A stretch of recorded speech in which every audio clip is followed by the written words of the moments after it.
Hey everyone, and welcome to the fifth episode of Solving Chess Puzzles series on Chessopedia.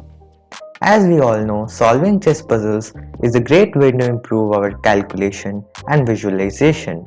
Also, it helps us to improve our tactical intuition. I will be solving puzzles on chess.com and will be guiding you through how you can solve chess puzzles on your own. So friends, without any further delay, let's hop into the puzzles. So let us start with the puzzles. So this is the first puzzle on the board. So this is white to play. Now let us quickly count the material. White has 1, 2, 3, 4, 5, 6 pawns, whereas black has 1, 2, 3, 4, 5, 6, 7 pawns. So black is a pawn ahead. Black has 2 rooks. White has 2 rooks. Both players have queens, but black has an extra bishop. And so white is actually materially down 4 points, 1 pawn and 1 bishop. But as we can see, black's king looks like in a great danger because rooks are piled up and the queen is also attacking the g6 pawns. So the first move that comes to the mind is rook takes g6. After the pawn will take, we can simply take with the queen, attacking the king. So the queen has to come in between, and after we take queen takes g7, it would deliver a checkmate. So I think black doesn't really have any great choice. So let us go for rook takes g6 check. It is the correct move. So pawn takes g6 and now queen takes g6, because if rook takes g6, then the king would run through f7. So that is why queen takes g6 should be the best move. And it is correct. After queen g7, as we can see, the rook is supporting the queen, so the queen can simply take on g7 and deliver a checkmate. So okay guys, our first puzzle is solved. Now let us move on to our next puzzle. Okay guys, so the next puzzle is on the board. So this is as black to play. So let us quickly count the material. White has 2 pawns, black has 3 pawns, but as you can see, white has a rook and black has a bishop for the rook. So we are exchanged down, but we are actually 1 point down because we have a bishop and a pawn for the rook. And this pawn looks really dangerous because it is almost becoming queen after 2 steps. But right now white is attacking our c6 bishop, but it is actually defended on b7. So now let us see what we can do in this position. Now the first and the easiest move that comes to my mind is to push the pawn on g2, after which maybe our opponent can play queen c5, which can pile up. But I guess it wouldn't be much strong because we can simply move the queen back to g6, supporting the bishop and also threatening to promote on g1.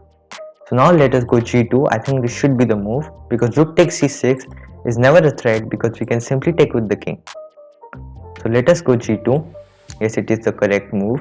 And okay, we thought of queen c5, but he went for queen c3, so that doesn't really matter. So now we can go queen g6, which defends the bishop and also threatens to promote to a new queen.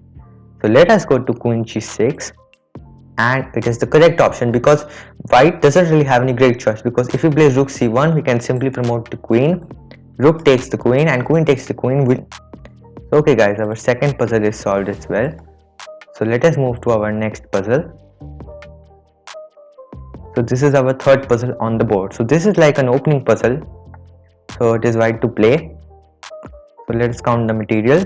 1, 2, 3, 4, 5, 6, 7, 8 pawns. So yeah, all the pawns are on the board and black has all the 4 major and minor pieces. Queen has pinned the king on e8.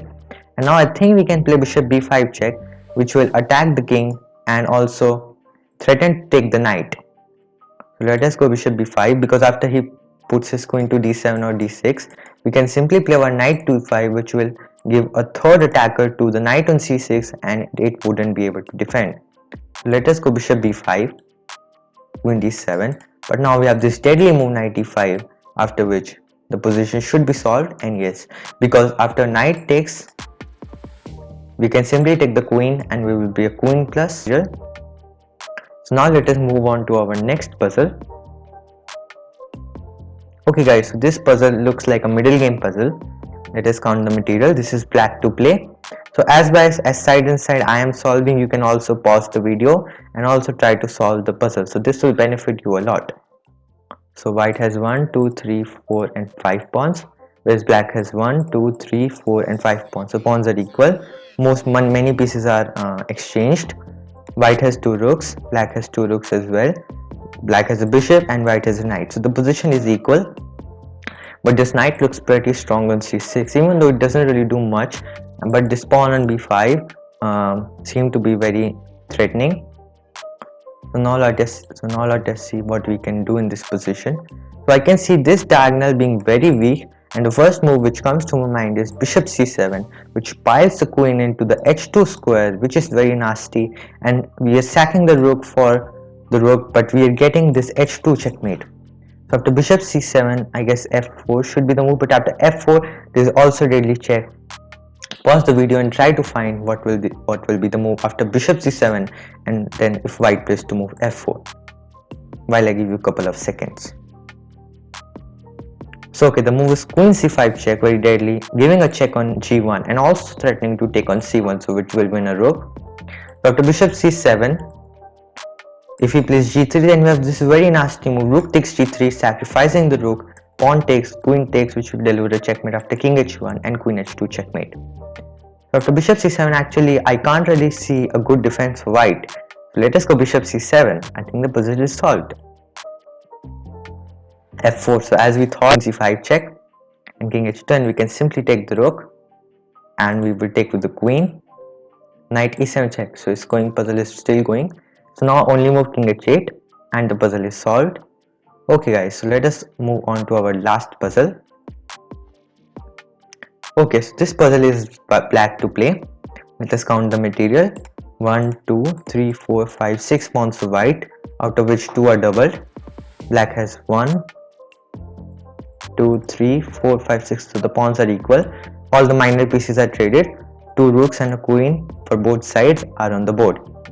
So basically white has put a nice trick, which is rook f2. Maybe he has taken something, let's see. Nothing. So we played rook f2 to defend this rook. The point is that we can't really take it right now because the rook can give a check on g7, which will give a discovered check, and after we take the rook, white will take the queen on f2. But I think it is a good opportunity if we get 2 rooks for a queen. In most of the position it is a good trade, but let us see if we can do something better. So first of all, the move that comes to mind is queen e1 check, and the king has to move to h2 because if the rook comes, then we can simply take the rook. So after queen gives check on e1, king has to move to h2, and then I see a very nasty move which is g5, which attacks the queen. Now point is that if rook takes g5, we can take with the f pawn. As we can see, h pawn is pinned, but we can take with the f pawn, and again black is simply rook plus. So after queen e1, king h2, g5, if white moves the queen to h5 or anywhere, because it can't move to f4, then we can simply take on f2 and win a simple rook. So after queen e1 and king h2 after g5, what else can white do? Because queen h6, king h6 and rook f6 wouldn't really give much for white, because already only 2 pieces are left on the board which are very less to deliver checkmate. So let us go queen e1 check, king h2, and now let us go the move g5. Okay, so as we saw, rook g5, and the only good move for black, f takes g5, and the puzzle is solved. So friends, these were the puzzles for today. I hope you enjoyed watching them and learned something new. If you did, then don't forget to smash that like button and subscribe down below. Comment me your favorite puzzle from the video. I'll catch you up in the next one. Goodbye.